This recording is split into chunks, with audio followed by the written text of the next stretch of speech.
pinapayo ko sa inyo lahat, kung magpapamilya kayo, pumili kayo ng mapapangasawa na sumasampalataya. Maganda lalaki, pwede.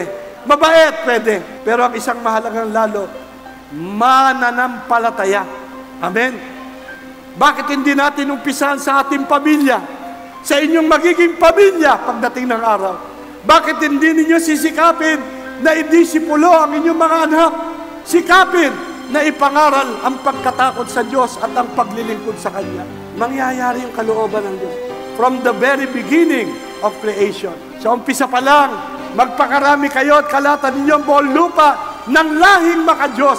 Sabi ng Biblia, sa dulo ng panahon, sa lahat ng kaduluduluhan ng lupain, kakalat ang mga tao manunumbalik sa Diyos.